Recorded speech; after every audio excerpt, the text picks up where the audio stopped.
Welcome back sa aking YouTube channel mga kaibigan. Sa video na to, bibigyan natin ng isang panibagong review itong ginawa kong DIY solar generator. So, okay pa ba yung performance nito after ko gamitin? So, titignan natin yan dito sa video to kung aabot ba to ng hanggang umaga. Kasi, mga kaibigan, dito sa pwestong to ay walang kuryente talaga to. Para ma-proof ko na walang kuryente, ito mga kaibigan, tignan nyo, i-post nyo.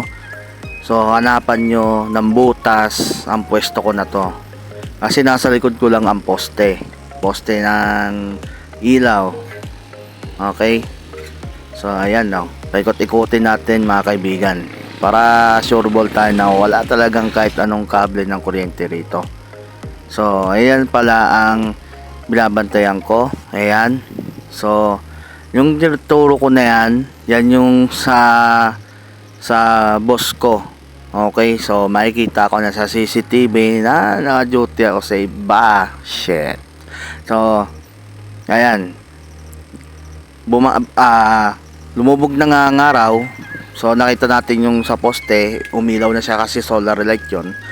So simulan na natin na ganoon na tayo mga kaibigan. Turn on, sagad na natin to. So sinasagad ko to mga kaibigan pag under testing talaga ng solar generator. Actually hindi na to testing kasi ginagamit ko na siya araw-araw. So tapos na yung testing, tignan lang natin kung may magbabago ba. Okay, ito yung power bank na tutulong sa solar generator. Sana. 6:49 na nga ng gabi mga kaibigan. So yung isa ko cellphone, medyo lobat to. I-charge ko lang muna. Ayan, hindi ko pa may pasok yung saksakan. Ayan. So nagpula na. Okay, converted yung cellphone ko na to. Yan, 6:49. So 54% yung battery status nya. Okay, pagpahingayin ko muna yan dyan.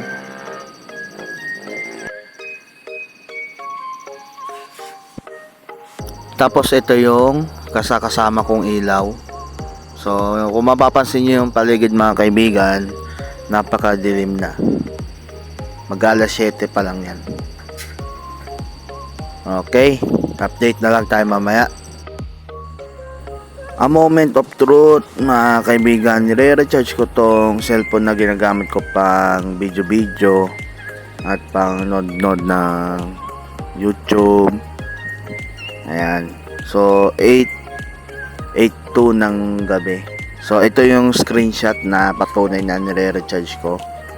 Ayan, may close up pa.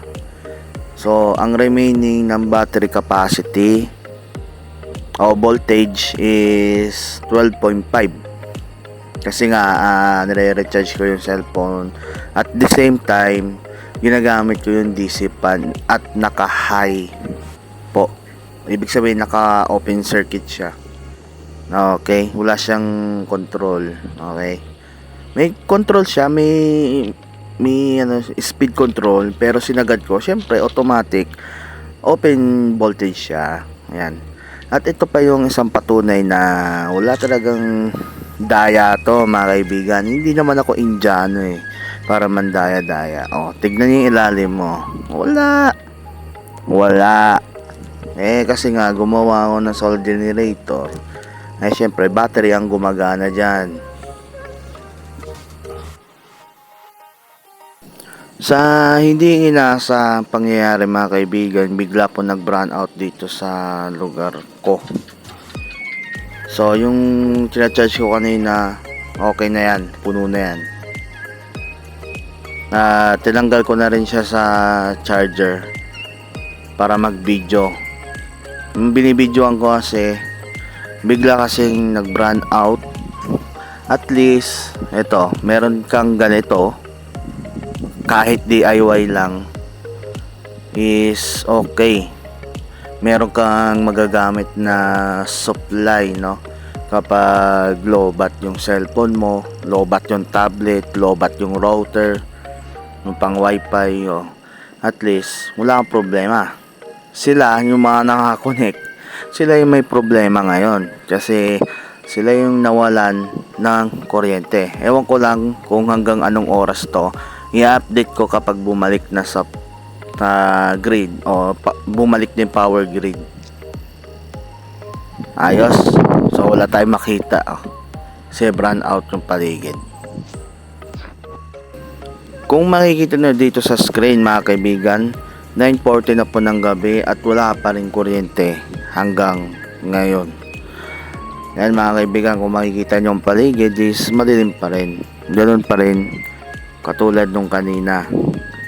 Ayan, so dito muna tayo sa aking solar generator. Kung ano ba ang purpose talaga nito. So patayin ko muna yung electric fan. Tignan natin yung kanyang voltage. Ang voltage niya is nasa 12.7. Okay mga kaibigan. So pag pinatay ko siya, tataas pa siya. Pag binuksan ko, yan, todo na yan, 12.3. So kumakain siya talaga, no? Kumakain siya ng energy. Kaya pang emergency ko lang to ginagamit yung ilaw niya. Hindi ko siya ginagamit talaga totally pang magdamagan. So pag brown out, pwede ko tong gamitin. Kasi meron talaga akong ilaw ilaw na bukod, pwedeng buksan magdamag.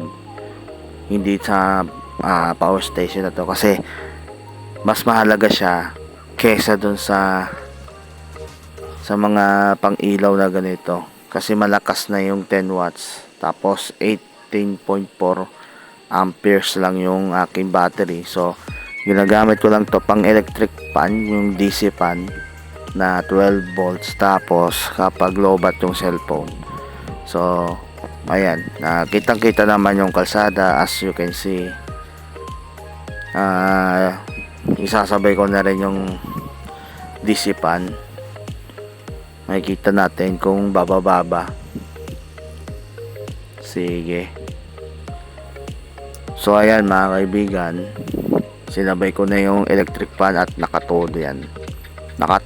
Minsan half lang, minsan tinotodo ko. Ayan. So nasa 80% na siya. 12.6 kasi yung 80% Ang fully charge talaga nito is 13 volts. So wala siyang BMS. Active balancer lang meron to. Kaya okay pa rin naman. Hanggang ngayon naman gamit ko pa rin. So ganyan po siya kaliwanag mga kaibigan. Okay. So wala akong naging problema so far. Simula 6 tapos magti-10 na nga is nandun pa rin siya sa voltage niya na 12.6, no? Nasa 80% pa rin siya, no? Kung mapapansin nyo, wala pa talaga yan kuryente. Mandilim, wala tayong makita mga kaibigan. Hihintayin ko pa yung kuryente at papatayin ko yung ilaw. Ngayon mga kaibigan, update ko lang kayo kasi bumalik na yung kuryente dito sa lugar namin. And ayan lumiwanag na ulit yung paligid kasi may kuryente na nga. So pinatay ko na rin yung ilaw ng aking solar generator. So electric pan na lang yung nakabukas niyan. So check natin yung voltage. Okay, meron akong nababasa na 12.4 volts. Ayan. So hindi ko naman pinapatay yung electric pan nito kanina pa to. Tapos check natin yung oras. Yung oras is 12:55. Okay.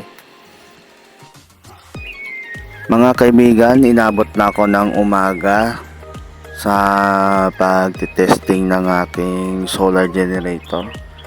At still naka-on pa rin siya. Yan na, tingnan nyo. Umaga na. May araw na yan mga kaibigan.